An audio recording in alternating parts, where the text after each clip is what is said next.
Hi everybody. I'm making this video today as an update to my previous video, Save the Children, which has now been re-edited, and I'll leave the link below this video if you haven't already watched that video. Part of the reason for making this video is to clarify how we, the general public, need to approach this issue. And at the moment there's a lot of debate raging about how credible the children's testimonies are and whether or not their story is true. I think what we need to understand here is that it does not matter right now whether or not the children's testimony is true. What matters is the fact that an allegation has been made by not just one but two witnesses and victims. And the other fact is that both those victim witnesses were medically examined by police and repeated sexual abuse has been confirmed according to the medical exam. Those are the two facts. We have two children, two sets of allegations, statements support each other, detailed verifiable facts are given, names, addresses, the placing of where certain items are kept, secret rooms in teachers' houses, all kinds of things that could have been verified, easily checked out. Those are the facts. So forget about the actual content of the story in terms of, you know, all the details of it. The fact is that we have a police service, we have authorities who were established to investigate crime in order to protect the general public, and obviously especially to protect children. So if the authorities do not do their job and people are left with serious suspicions, and those suspicions are founded in good faith in certain facts, so we have good faith in the children's testimony, which I have good faith in my own experience of children and hearing the children's testimony, that there was nothing there that encouraged me to believe that the children were being coached or were lying. So I have to take their story at face value, at least that they have been sexually abused, because the police evidence also confirms that. So myself, as a compassionate human being who cares about children and the general public, that's an unreasonable suspicion for me to live with comfortably on a day-to-day basis. It leaves me mistrusting authorities. It leaves me concerned, very concerned about children's safety. And that is why we have a police force, so we don't have to live with that level of suspicion. That if we've got reasonable grounds to suspect a crime has been committed, or we have personally experienced a crime, and we don't want other people to suffer those crimes, the same crime, that's why we have a police service, to go and report the crime to and to get help. And in that way, by reporting crime and the police investigating crime, we all protect one another. We serve towards each other's protection. And in this case, we've got, when it comes to child abuse, we have a family court system that is specifically established supposedly, to protect children. So now if we go to the European Union on their directives, EU law, and these are guidelines of the EU European Parliament and of the Council on combating the sexual abuse and sexual exploitation of children and child pornography. And in this case, we have everything that's connected here. We have child trafficking, we have multiple abuse of multiple children, and even filming and photographing acts of sexual abuse against those children, and including murder too. So if we go to section 26, investigating offences and bringing charges in criminal proceedings should be facilitated to take into account the difficulty for child victims of denouncing sexual abuse and the anonymity of offenders in cyberspace. To ensure successful investigations and prosecutions of the offences referred to in this directive, their initiation should not depend in principle on a report or accusation made by the victim or by his or her representative. And for an explanation of what that means, we have here, and this is a summary of this EU legislation. Investigations and prosecutions concerning offences must not solely depend on a report or accusation being made by the victim, and criminal proceedings must be able to continue even if that person has withdrawn his or her statement. And that is what this is actually saying, is that where there's smoke, make sure that there's no fire.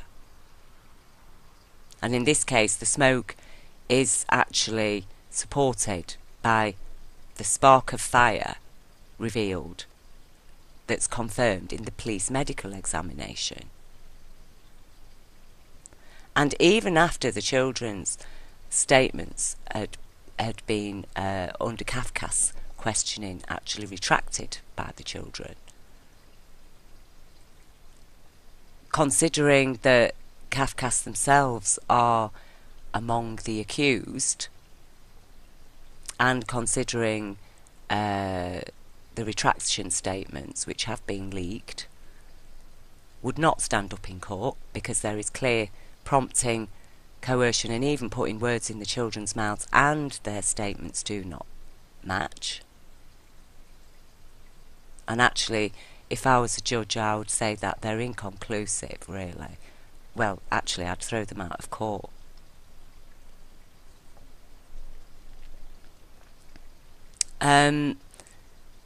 Considering that those statements have been made, and there was one fact was verified, that the children had been abused, then regardless of the retraction, the police really, legally, according to EU law, have investigated other verifiable facts of the case, because they have a duty to protect the public. A crime has been reported, children are at risk,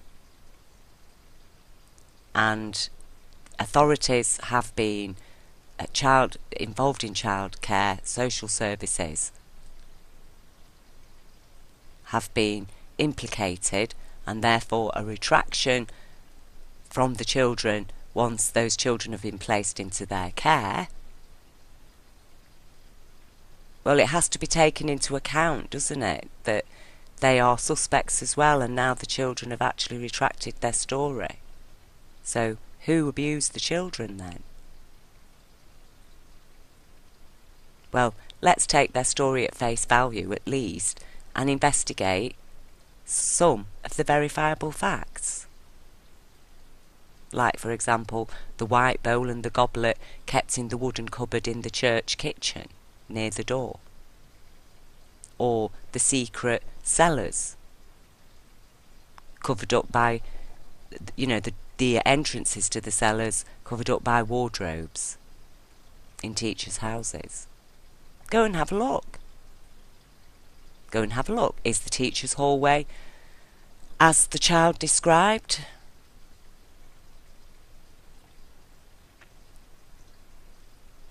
Check out the verifiable facts. And actually, because the authorities have failed to do that, they have let the children down. They have been negligent in their job. They've been negligent in doing their job. Because, as I say, I don't care whether people believe everything the children are saying. We don't need to care about that, whether or not we believe everything they're saying. What we do need to care about is that the children have said they've been sexually abused. And their sexual abuse has been confirmed medically. They're the facts. Now we have grounds for suspicion. Article 28. Member States should encourage any person who has knowledge or suspicion of the sexual abuse or sexual exploitation of a child to report to the competent services. It is the responsibility of each member state to determine the competent authorities to which suspicions may be reported. Those competent authorities should not be limited to child protection services or relevant social services. The requirement of suspicion in good faith should be aimed at preventing the provision being invoked to authorise the denunciation of purely imaginary or untrue facts carried out with malicious intent. So you see, this good faith, the requirement of suspicion in good faith. So either we have knowledge or suspicion, and the suspicion is grounded on good faith. And we have the facts of the good faith of two children's corroborating testimonies that state that they have been sexually abused. And we have the fact to support our grounds for suspicion of the police medical examinations. So because of that, the parents, the foster carer, the mother, the counsel, Sabine K. McNeil, who was the mother's Mackenzie friend in this case, and representing the mother, they all had reasonable grounds for suspicion. And then you have to weigh up the risk. Is it a level of risk that you can actually live with as a parent? You know, as a parent. And we're talking about a mother here. She's a vegan. She lives a compassionate lifestyle. She doesn't drink. She doesn't take drugs. She lives a very holistic lifestyle.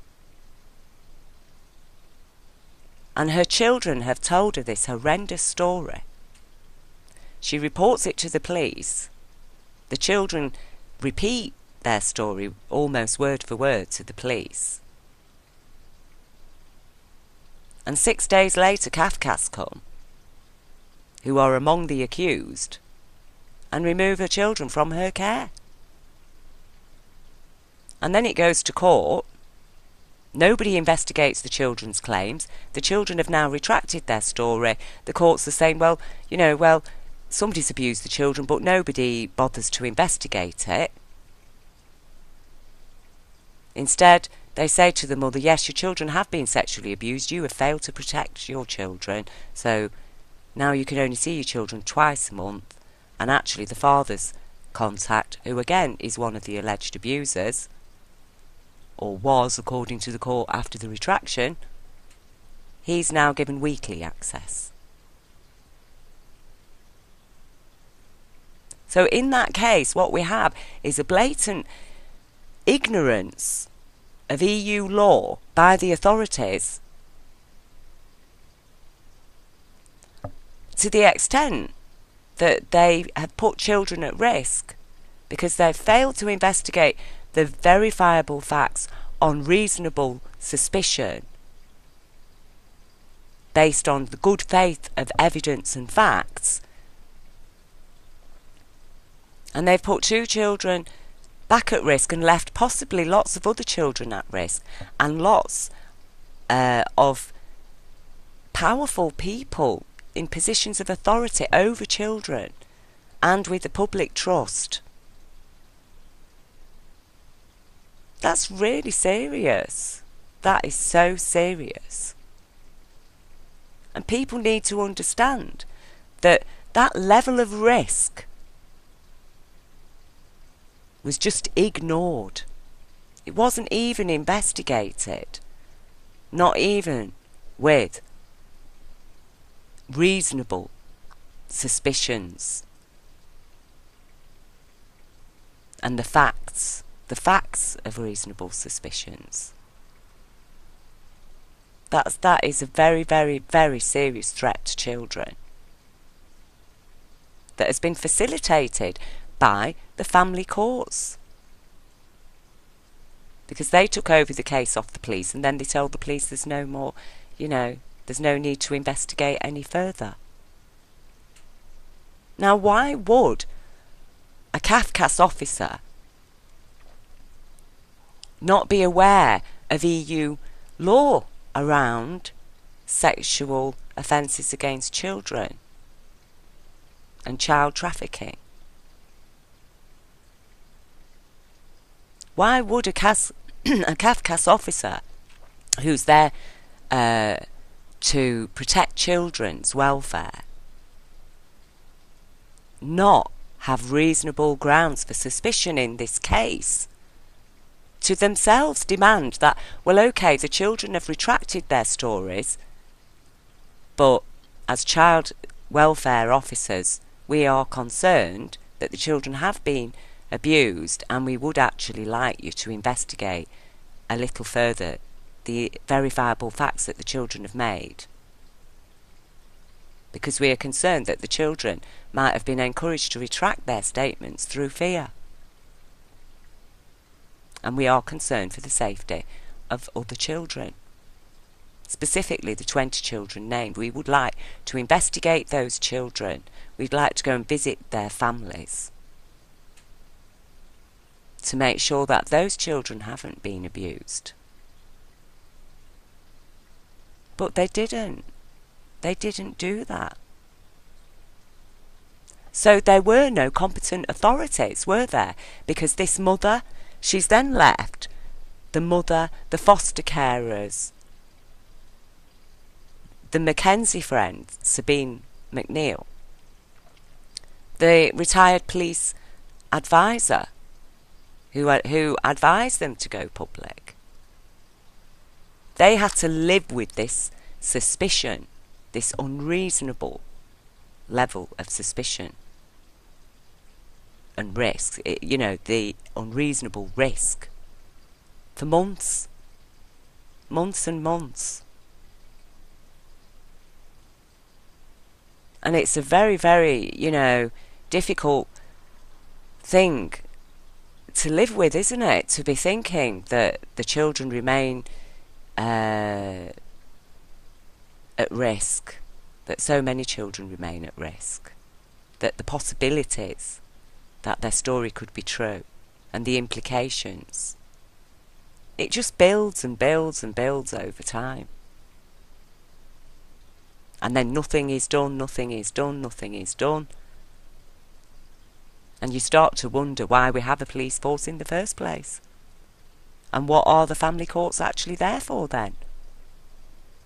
Because they're saying, well, this case is closed now, you're not allowed to speak about it to anybody. Sorry, Mum, you're not allowed to mention your children's names in public or talk about your case, otherwise you're going to go to prison. And instead of actually investigating the case, the mother has had to flee to her home country, Russia, and her Mackenzie friend has had to flee to Germany, because otherwise they would both now be in prison because they have broken family court rules by violating the children's rights to privacy, according to them. But we will look into that in a moment, because that family court ruling about children's privacy is actually a twisting of the Human Rights Act. So, before I move on, I'd just like to reiterate that, please, regardless of what you think about the children's story, whether you believe it or not, please understand that this is about our rights, our human rights and our legal rights for adults and children of Britain. And when people report a crime, and there are verifiable facts about, and especially around issues of child abuse, serious issues that involve other children and child trafficking and murder of babies and making of films and photographs of child pornography, then we need to be assured that they will be investigated. That where there's smoke, it will be investigated to make sure there is no fire, or if there is a fire, that fire is put out and no more children are left at risk. That's the point. That was the point of going public, because the public needed to be made aware of the risk, because the competent authorities were not going to make the public aware of the risk, and neither were they going to investigate it. Nobody would have been any of the wiser about this, and if the children are telling the truth, then more children have been abused, are being abused, will be abused, and all the perpetrators are walking round free in positions of public power and authority over children, and they are involved in legally using the law to remove children from parents. I'm just going to play you this little clip from the children's grandparents who talk about the police that arrived at their daughter's house, and she did have to flee. She fled the house from the back door and fled the country because they'd come to actually arrest her. Что вы хотите? Нет, мы просто хотим побеседовать. Вот откройте. Ну, странно, что побеседовать приехали 10 человек полицейские на такую, чтобы поговорить с такой хрупкой девочкой.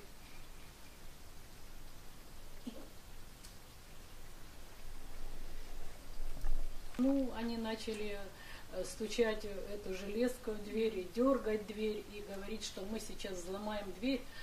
Тогда лоер спросил, а что у вас есть основания? Какие у вас есть основания? So here we have the grandparents, and they've come across from Russia to stand as representatives to ask the family courts to let them take their grandchildren home to Russia, where their mother is waiting. And remember, the mother has not been accused of abusing her children. She is not in any way implicated in the abuse of the children. So they wish to take their children home, back to Russia, out of care, away from the alleged abusers, and they have everything there ready for their grandchildren to have a nice life in a proper, loving family home. And these grandparents, they're not allowed to mention their daughter's name on this film. It's been deleted out, or their grandchildren's names in public, because otherwise they will be violating the family courts and the police will be able to arrest them, and they could serve a prison sentence for up to 3 months. That is a violation of their human rights. It's a violation of their human rights. And the EU directive does state very, very, very clearly that human rights,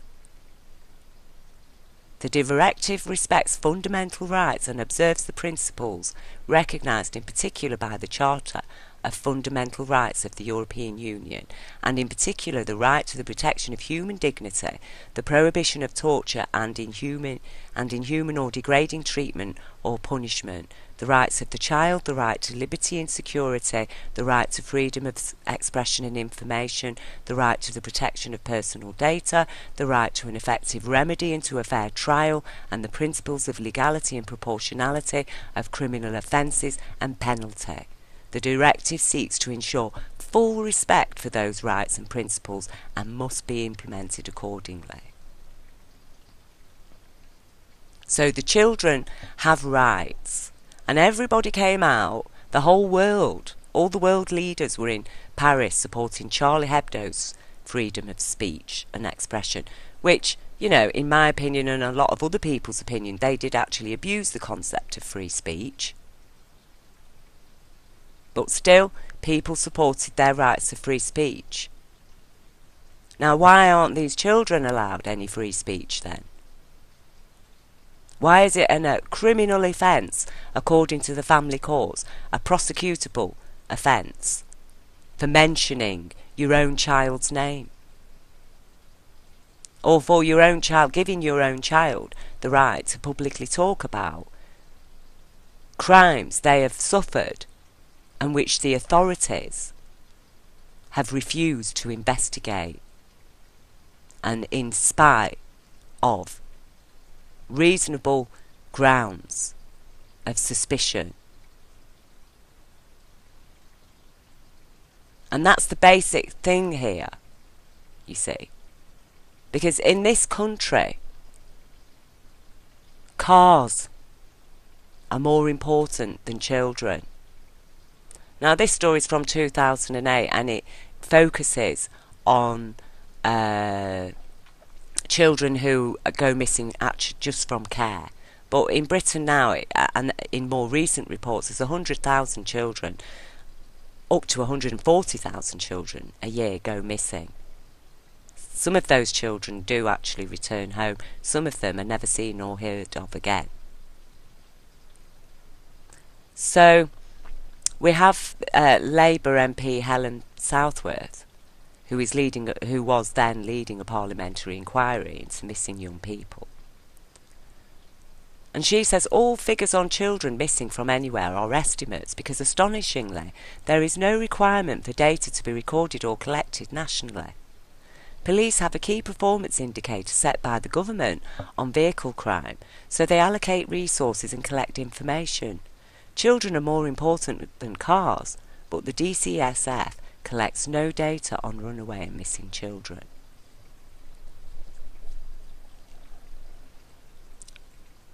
So there we have, you know, the absolute fact of it. Our police have put more resources and time and effort into investigating car crime and tracking missing cars and whether or not they've been found than they do about our children. I mean, that to me, it's incredible. It's incredible. What kind of a species of life on this planet doesn't put its children's safety first above everything? You know, look at the wildlife programs of animals. You know, their whole life is about raising the next generation and protecting the young and feeding the young and choosing the best partners, you know, so they can have the best offspring. And here we have in this society where our police are actually spend more time and effort in protecting people's cars.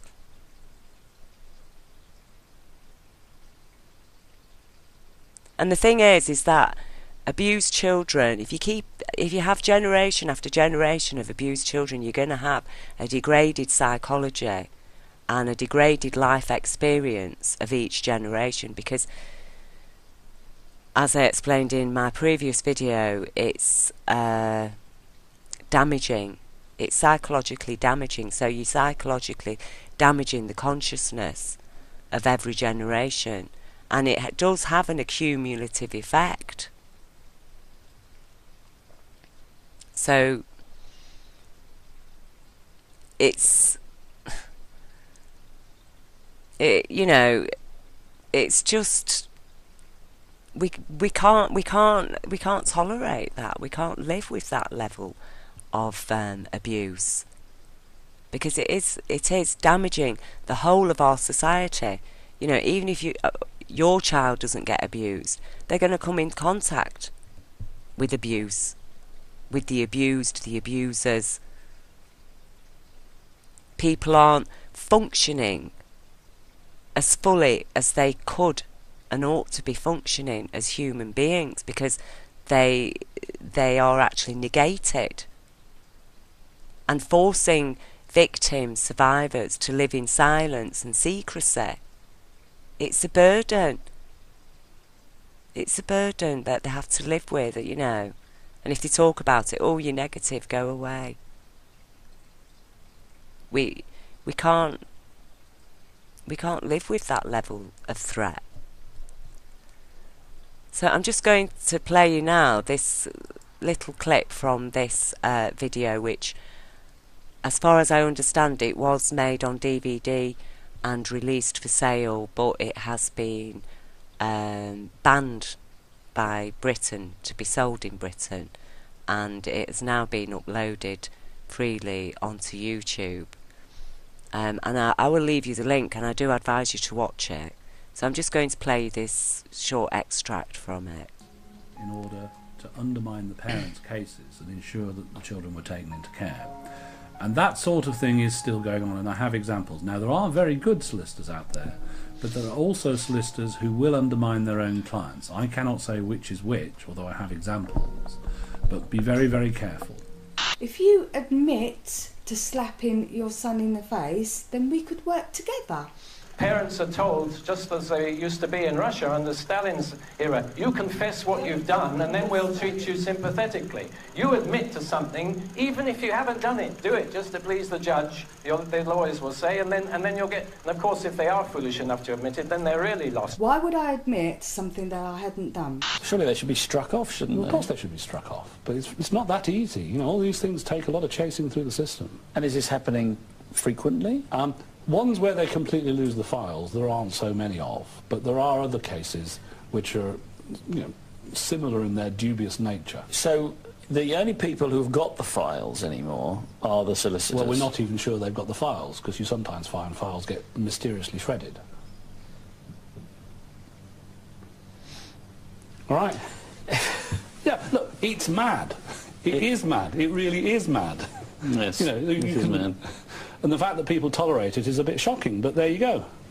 Why do you know so much? And these lawyers that are supposedly professionals in law and are professionals in this area that they are in, why do you know more than them? Why is it more likely I don't say I do know more than them, but their job is different from mine. Mine is to try and rescue the children. Theirs is to put a gag in the mouth of the parents so as not to annoy social services or the judge, to stop them speaking, in some cases even to stop them going to court, like they did for the people who made this film. Yeah. The mothers in that case, in say Emma's case, is listening to dodgy barristers who are there to make sure they lose, because of course you're allowed in court to defend yourself, but it's true the courts are private, so that the stepfather, which is virtually what you are, Peter, I think, is not allowed in. Nobody, but the social workers can have everyone in they like, and they can sit in court listening to what one witness says, so they don't contradict him when they give testimony. It's completely one-sided. Why is it still like that? Why are they able to keep it like that? They blame the Human Rights Act, but they shouldn't. There's nothing wrong with the Human Rights Act. The Human Rights Act says that any person is entitled to a private family life undisturbed by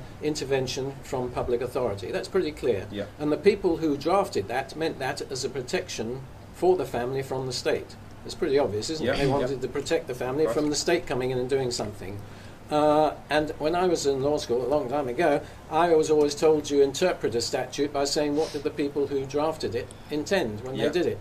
Well, in this case, the judges have completely thrown that overboard. They say, no, it doesn't mean that. What it means is everybody's entitled to a private family life, so that baby is entitled to privacy, and therefore anyone who gives away the name of the parents is invading the privacy of the child, and therefore they go to jail. And Harriet Harman said 200 people a year go to jail for that. It just sounds like something they've just thought up on the spot. It sounds like something they've not even put any thought into. Well, it's a sort of communism in a way, but not quite so severe. Yeah. But it is, because if you disagree with people, there's something wrong with you. You know. And if you agree, then you're clearly not fit to exactly to look after your child. It's exactly ridiculous. that. It's lose-lose. Exactly. You can't. They say we can't give you back your child because you don't recognise your error in abusing the child. All right, anything to get back the child. I'll admit my error. Yeah. Well, I'm afraid after abusing a child like that, you can, it's laughable. I mean, if you don't laugh, you cry. But it's a terrible thing, Michelle. So there you have it. They have twisted family law. They've twisted human rights. The right for people to choose privacy in order to violate people's human rights of free speech, to deny them, to deny children and families their rights of free speech. And that's a very insidious twisting of the law, especially when we look at the Hampstead case and what that has actually facilitated. And again, it does not matter whether the children's testimony is true. The fact is that it has facilitated reasonable grounds for suspicion in light of facts and evidence and testimonies and what's going on outside that particular case in our society generally, and regarding those very same authorities. And you can't ignore evidence. So as far as I'm concerned, I am appealing to the British public again to get on board with this case, not in terms of whether or not you support the children's story. That does not matter, whether you believe the children or not. What I'm asking you to do is to believe the truth that the authorities are negligent because they have not investigated the verifiable facts based on the good faith of the suspicions, which are in turn grounded on 2 witness testimonies and police medical evidence. A crime has been reported, a serious crime that involves other children and leaves a lot of children and people at risk, and nothing has been done. That's why you need to support the petition. That's why you need to sign the petition. That's why you need to support the mother and her Mackenzie friend in this case, because they're the ones facing prison right now. And we have no idea as to whether the children's stories are true or not, and there are facts that have not been investigated. And given the weight of the seriousness of the charges, that is an unreasonable level of suspicion for people of Britain to live with. And it is actually a denial of our rights, of our legal and human rights, under British law and EU law. So I am now asking people as well to join the demonstrators who are meeting at Trafalgar Square at 10:30 a.m. on the 11th of April in London. And we are going to walk to the Houses of Parliament and stand outside there in support of our children, in support of our children's human rights. And for these crimes, to demand that these crimes are investigated. And that demonstration will be taking place from 10:30 a.m. until 5:30 p.m. And if you've got a child, if you care about children, if you care about human rights, please be there. Speak out for our children. Not just in light of this Hampstead case. The Hampstead case either proves that there is at least one massive paedophile ring operating in London. But regardless of whether it proves that or not, it does expose the negligence of authorities in investigating. And especially where authorities themselves are part of the alleged abusers or among the alleged abusers. I mean, personally, I don't know how people are planning to take part in a general election in this country this year. Because with this level of abuse, child abuse that's been going on, and with every authority implicated, we need an interim government to investigate it, and it needs to be elected by people who we choose, who we trust. People with experience in these matters, professional people that we trust. It has to be. Parliament needs to be suspended, because it's not just this case, and we cannot allow this case alone to overshadow all the other cases, past cases, present cases.